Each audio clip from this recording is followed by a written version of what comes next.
Selamat datang di dunia Saiki Kusuo bukan season 3. Tempatnya manusia overpower sering dibikin susah sama orang-orang biasa. Ngelanjutin dari part sebelumnya, yang pas lagi pemeriksaan fisik haum. Sekarang murid-murid mau pada olahraga main basket. Hairo semangat kayak biasa. Segitu doang mah EZ. Boing, boing, boing. Jedug. Go, go, go. Tiba-tiba Hairo nyamperin buat ngajak duel Nendo di pertandingan sekarang. Cuman pas timnya udah dibagi, mereka malah satu tim. Mana tim musuhnya nggak seimbang lagi. Tim biru juga kurang orang, soalnya Saiko nggak mau main. Jadinya si Ijo mau disuruh keluar, tapi Saiko nggak terima dong. Masa nilai dia disamain sama si Ijo? Alhasil si Holangkaya masuk ke lapangan. Diremehin nih dia soalnya nggak pernah kelihatan olahraga. Cuman begitu Nendo nge-service bola, bolanya bisa ditahan sama Saiko. Boing, boing, boing. Gaya mainin bolanya mirip sama si Wibu, tapi jangan ngeremehin cara ngedribble bola. Wush, bolanya langsung masuk. Kuboyasu yang dari tadi ngeremehin jadi kena mental. Dia bilang bakal ngebales pakai pertandingan basket yang fair kok, tapi ujung-ujungnya dia kalah telak ngelawan Saiko. Hairo tahu cuma Saiko yang jago di tim musuh, makanya bolanya langsung diambil, dioper ke Nendo supaya dia bisa nerobos. Tapi bolanya malah dioper ke Saiko. Kenapa dioper ke musuh bang? Kirain temen, hehe. Kita kan emang temen. Iya ya, temen ya. Dah lah malesin. Si KM kelas nyoba ngoper ke si Ijo, tapi dia bisa disogok sama duit. Nggak ada yang bisa ngeberhentiin Saiko kecuali si Dukun. Saiki nggak akan ngebiarin si Holangkaya kalau mainnya sogok-sogokan. Jadinya ring tim Hairo dikasih pelindung. Alhasil timnya Saiko kalah juga. Hairo tetap nggak ngerasa menang dari Saiko sih. Suatu saat dia berharap bisa tanding lagi. Ternyata Saiko juga gitu. Dia nggak rela kalau kalah dari rakyat jelata. Balik lagi ke sekolah, si wali kelas kayaknya masih susah buat ngedapetin kepercayaan murid-murid. Dia juga jadi sedih tapi terus mikirin cara buat bisa akrab. Itu Pak Guru mikirin apa? Mending jangan tahu deh. Si guru lagi penasaran sama Nendo soalnya kelihatan lesu. Si guru ngira Nendo tuh korban bully. Kok bisa kepikiran ke situ ya Pak? Alasannya tuh Nendo kelihatan kayak dijauhin sama yang lain. Si guru juga nganggep rambutnya Nendo yang trendy tuh gara-gara dijahilin. Dagunya yang eksotis pasti hasil dari murid yang mukulin dia. Pokoknya Pak Guru mau nyari tahu siapa pembulinya Nendo. Nggak lama kemudian datang Kuboyasu Kaido ngedeketin Nendo. Ngeliat tangannya si Wibu yang diperban, otomatis dikira sebagai murid tukang bully dong. Dung dung dung. Ngeliat gaya duduknya Kuboyasu juga pasti dulu dia tuh mantan gangster. Kayaknya mereka sadar lagi diliatin sama si guru cabul. Jadilah Pak Guru mau ngikutin mereka. Siapa tahu ada yang mencurigakan. Itu siapa ayo mencurigakan? Nggak tahu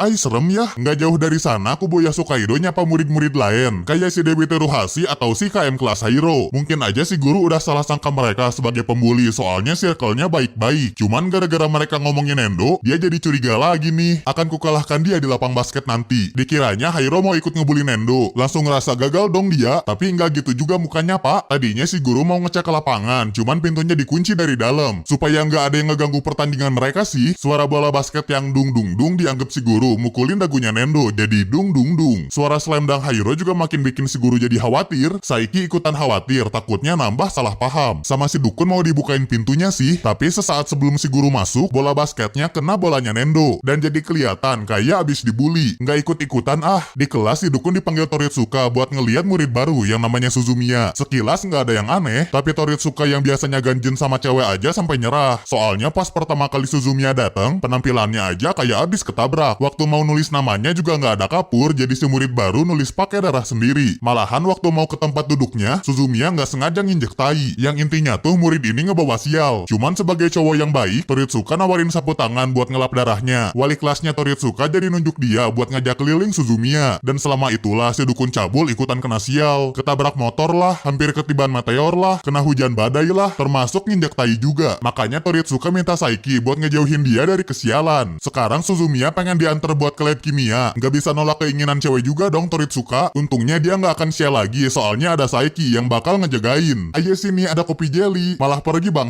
Jadi ragulah Toritsuka, takutnya kena sial lagi. Suzumiya juga sadar nih kalau dia tuh ngebawa sial. Langsung ngerasa bersalah deh si Dukun cabul. Alhasil Suzumiya dianterin ke lab kimia, soalnya dia disuruh guru buat ngebawa beberapa barang. Ngedenger barang yang dibawanya tuh bahaya, Toritsuka nawarin biar dia aja yang ngegantiin Suzumiya. Cuman malah dikira buat bawa berdua. Untungnya geng Dukun yang lain udah ada di dalam lab. Katanya Miko ngeliat tanda kematian di muka mereka. Dan bukan cuma itu aja, semua yang ada di sini punya tanda kematian. Kaget sih kalau Saiki punya tanda itu. Kalau Toritsuka emang udah nasibnya lah ya. Sempet-sempetnya Miko ngajak selfie dulu lagi. Miko ngecek aura si cewek sial, yang ternyata penuh sama aura kematian. Pengen kabur dong si Dukun cabul, soalnya kesialan Suzumiya bisa bikin Saiki aja jadi meninggoy. Saiki tersinggung sih, harusnya ledakan kayak segimana juga nggak akan bisa ngebunuh dia. Tak kabur kamu nak. Miko cerita tanda kematian tuh bukan artinya meninggal. Cuman sial aja, tiba-tiba Suzumiya bawa banyak botol isi cairan yang gampang meledak. Mbak, itu taruh ya mbak, pelan-pelan ya mbak, soalnya itu bahaya mbak. Oh ini berbahaya, udah dibilangin juga si anjing.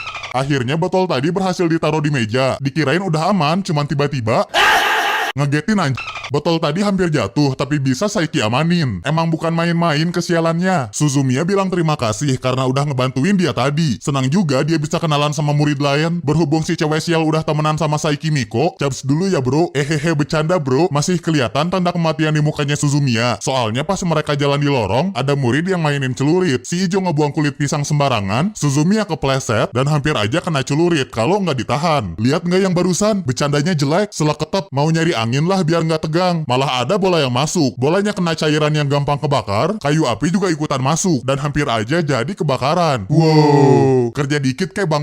Ngelihat Saiki yang jatuh atau Toritsuka yang kena bola, Suzumiya jadi ngerasa mereka tuh murid sial juga. Biarpun dia ini ceroboh, si cewek sial nggak pernah kelupaan bawa barang kok. Misalnya selalu bawa remote TV, tisu toilet, atau botol cairan gampang meledak. Itu barusan itu kan ya? Iya, yang itu. Beneran kan itu? Ini anak emang anjing. Seketika tempat mereka meledak, tapi langsung dibalikin ke semula sama si dukun. Ledakan barusan juga bikin Toritsuka ngedudukin Suzumiya. Yang dikira sama si cewek sial tuh Toritsuka abis ngelindungin dia. Nggak dulu deh, makasih. Di tengah murid-murid yang abnormal ini, kita nggak boleh ngelupain satu si murid biasa. Si dukun aja masih betah ngeliatin dia. Miko yang ngeliat itu jadi pengen nanya, si Ijo juga murid biasa kan? Bilang apa? Nggak deh, nggak jadi. Saiki nggak mau nyamain si Ijo yang auranya busuk sama Sato si raja biasa. Cuman kayaknya hidupnya Sato bakal agak melenceng gara-gara duduk sebelahan sama si cewek sial. Jadi penasaran aja sih, Sato yang emang bener-bener murid biasa bakal kepengaruh atau enggak sama kesialannya Suzumiya. Terus ada murid yang bawa kotak berair. Muridnya kesandung meja, pasti kena si cewek sial, dan Sato juga ikutan kesiram. Yah, basah. Tapi langsung balik lagi normal, soalnya bisa ngeliat dalemannya Suzumiya. Yah, basah. Saiki terkesima sama kekuatan normalnya Sato. Balik yuk, udah mau masuk kelas. Wush, itu lihat dulu bentar. Aura kesialannya Suzumiya udah bikin kelas tercemar, tapi tetap aja nggak ngefek sama Sato. Nggak lama kemudian atap kelas tiba-tiba rubuh. Si cewek sial ternyata selamat, soalnya si murid biasa nolongin dia. Kalau ngelihat pola yang tadi, nanti bakal terjadi sesuatu buat bikin Sato jadi normal lagi, yaitu Sato bisa berbaring di pangkuan cewek. Jadi mau segimana sialnya Sato, dia bakal bisa balik lagi buat jadi murid normal. Bakal jadi pasangan yang cocok sih mereka, tinggal mikirin cara supaya Suzumiya ilfil sama Toritsuka. Tapi sebelum itu, Miko mau balik kelas soalnya udah janji mau ngeramal ciwi-ciwi. Keakuratan ramalannya ini udah kebukti dan bisa jadi Miko beneran dianggap sebagai dukun. Oleh karena itu, Saiki minta Miko biar nggak ngeramal sembarangan lagi. Dia nggak pengen keberadaan dukun-dukun jadi ketahuan sama yang lain. Kalau si dukun cabul nggak apa-apa, toh nggak ada yang percaya juga. Sayangnya permintaan Saiki nggak dianggap sama Miko dan dia bakal terus ngeramal. Malamnya kita ngeliat Miko yang lagi kerja sebagai peramal. Saiki ngikutin dia diem-diem sih. Keluhannya apa pak? Saya udah mamger hidup. Nggak boleh bilang gitu pak. Ayo semangat yuk. Katanya pelanggan ini udah ngilangin berkas penting perusahaan. Makanya dia udah mamger hidup. Sama Miko dikasih tahu di mana berkasnya. Terus si pelanggan langsung pergi. Saiki aja nggak akan bisa sih kalau nyari barang langsung kayak Miko. Datang pelanggan-pelanggan yang lain dan Miko bisa ngejawab masalah yang lagi mereka hadepin. Si dukun juga ngecek ramalan buat si pelanggan tadi dan emang benar ramalannya akurat. Cuman saking akuratnya ramalan dia, Miko ditodong sama organisasi jahat buat ngeramal apa yang mereka butuhin. Kekuatan dia malah bawa masalah buat dirinya sendiri. Tapi untungnya Saiki masih ada di sana. Wah, aku takut. Wush. Dari sini Miko janji deh buat nggak ngeramal sembarangan lagi. Besoknya di kelas, Kaido ngajakin cowok-cowok buat main ke wahana escape room gitu. Yang diajaknya Kuboya Suhairo soalnya perlu pakai otak kalau main yang ginian. Sedangkan Endo manggil gua, enggak kok nggak apa-apa, perlu 4 orang buat escape room ini. Dan orang keempatnya pasti si dukun. Ditolak sih dan Saiki minta Nendo buat ngegantiin dia. Jadinya yang bakal main di escape room tuh nanti mereka berempat. Alasan sebenarnya Saiki nggak mau ikut sih karena dia bisa kabur kapan aja. Penasaran juga nasib teman-temannya pada gimana pas keadaan mereka di terawang. Tolong. Semuanya pada kekurung di lift bangunan kosong. Tombol darurat juga nggak berfungsi. Mereka bisa kekurung gini tuh gara-gara ngikutin Kaido yang emang sering nyasar. Nggak akan ada yang nolongin juga soalnya mereka kekurung di bangunan terbengkalai. Yang adanya cuma anjing-anjing liar doang. Pokoknya sekarang mereka kejebak di escape room beneran. Tolong. Nendo kelihatan lebih kalem dari yang lain sih. Soalnya dia dari tadi nahan berak. Boleh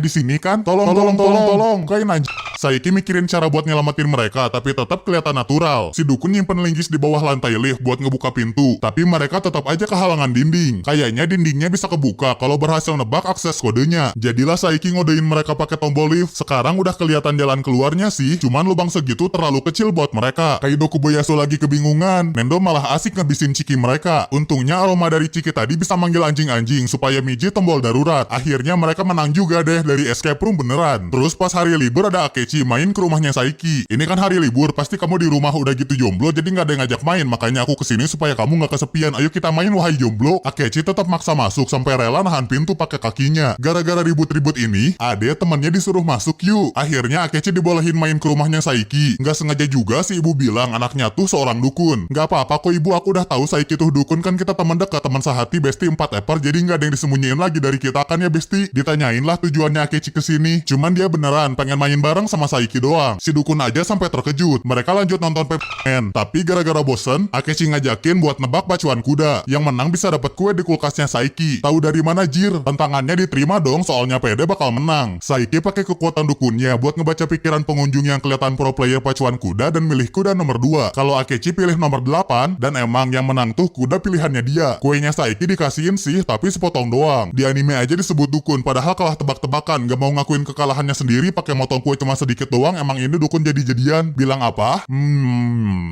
Saiki yang kesel diajakin ngajak tanding ulang. Sekarang Akechi milih kuda nomor 5. Sekali lagi Saiki nerawang orang-orang. Bukan scammer yang kayak barusan, isi pikiran kuda-kuda juga sampai dibaca sama dia. Emang cuma nomor 5 yang performanya bagus, tapi udah keburu dipilih sama Akechi. Akhirnya tetap Akechi yang menang tebak-tebakannya. Cuman seru juga sih bisa main bareng sama teman. Balik lagi ke sekolah, Suzumiya masih aja kena sial. Beberapa detik sebelumnya dia kesiram minuman murid-murid, malahan sampai bukunya pendarahan. Sato nawarin anduk kecil yang bikin Suzumiya jadi seneng. Ngelihat ini Toritsuka jadi kesel sendiri. Sebenarnya Sato paling cocok bareng Suzumiya, soalnya bisa ngenormalin kesialan si cewek. Tiba-tiba Toritsuka nyamperin mereka. Dia juga nawarin bukunya buat dipakai si cewek sial. Sekalian pengen bikin Sato nyerah, cuman buku Toritsuka jadi basah gara-gara kesiram juga. Malahan Sato kelihatan keren karena ngelindungin Suzumiya. Sato balik lagi jadi murid normal, sedangkan si dukun cabul kelihatan sengsara. Toritsuka masih belum nyerah dan ngajakin si cewek sial buat ngedate. Sato kelihatan gak seneng. Saiki juga meringetin teman dukunnya supaya nggak nyari gara-gara. Tapi si dukun gak perlu turun tangan juga sih, soalnya ajakan ngedate-nya Toritsuka ditolak. Aku udah janji pulang bareng Sato. Udah nggak apa-apa, aku ngalah aja. Makin terpuruk dong si dukun cabul, sedangkan Sato kegeeran. Biarpun udah kayak gini juga, Toritsuka masih aja ngegangguin mereka. Rencananya pada pergi ke toko buku. Gara-gara kesenangan ngelihat alat tulis, Suzumiya nggak sengaja nendang jangka dan ngegores muka Toritsuka. Mundur aja kali gua ya. Akhirnya Toritsuka milih kabur supaya enggak ketiban sial. Nyerah ya bang? Iya nih bang, bukannya abang bisa ngelihat roh penjaga ya bang? Oh iya juga ya bang. Si dukun cabul baru inget sama kekuatannya sendiri. Ternyata sumber kesialannya tuh kodamnya yang mengenaskan. Garuk-garuk. Karena udah tahu sumber masalahnya, Toritsuka mau ngedeketin lagi Suzumiya abis ngeberesin roh penjaga si cewek. Perlu bantuan Saiki sih, tapi si dukun mau ngebantuin kalau Toritsuka nyerah. Si dukun cabul kelihatan gak terima, cuman akhirnya dia setuju sama permintaannya Saiki. Dia nggak tega kalau ngelihat Suzumiya terus sial. Berapa harga outfit lo? Lo hitung aja sendiri. Waktu lagi ribut-ribut, muncul Akechi ngedeketin mereka. Kebetulan kita ketemu di sini, padahal kan gak janjian. Lagi pada ngomongin apa sih? Kayaknya menarik. Emang di situ ada apa? Nggak ada apa-apa kan? Jadilah Akechi disuruh megang dukun-dukun supaya bisa ngelihat kodamnya si cewek sial. Oh jadi ini tuh kekuatan dukun. Berarti kekuatan dukun beda-beda ya. Kalau Toritsuka yang cabul bisa ngelihat arwah-arwah gitu, sedangkan Saiki kekuatan dukunnya nggak ngotak. Akechi terus ngomong dan ngasih dugaan dia tentang kodamnya Suzumiya. Mereka harus bikin si roh jadi bersih supaya ngilangin kesialan si cewek. Ayahnya Nendo juga ikut ngerumpi dan langsung ngebawa pergi si arwah tai buat disuruh bertapa. Yang bikin si arwah jadi bersih. Minimal mandi ya bang. Meskipun masih ada tainya, aura si arwah udah jadi baik. Cuman langsung balik lagi jadi mengenaskan, soalnya dia pengen sendalnya Toritsuka. Alhasil sendalnya dibakar supaya si arwah bisa ngegantiin tai tadi pakai sendal. Miko yang tiba-tiba datang disuruh ngecek auranya Suzumiya yang sekarang kelihatan indah. Makin cocok deh pasangan ini. Sedangkan Toritsuka cuma bisa ngeliat dari kejauhan. Selesai juga alur cerita anime Saiki Kusuo bukan season 3 part 2. Kesialan kali ini emang lebih ekstrim dari biasanya, soalnya ada si cewek sial. Tapi kesialan paling ultimate buat si dukun tetap cuma satu, yaitu belum bisa nahan gempa sama gunung api yang bakal ngancurin seluruh dunia. Kira-kira kapan ya Saiki bisa ngatasin itu?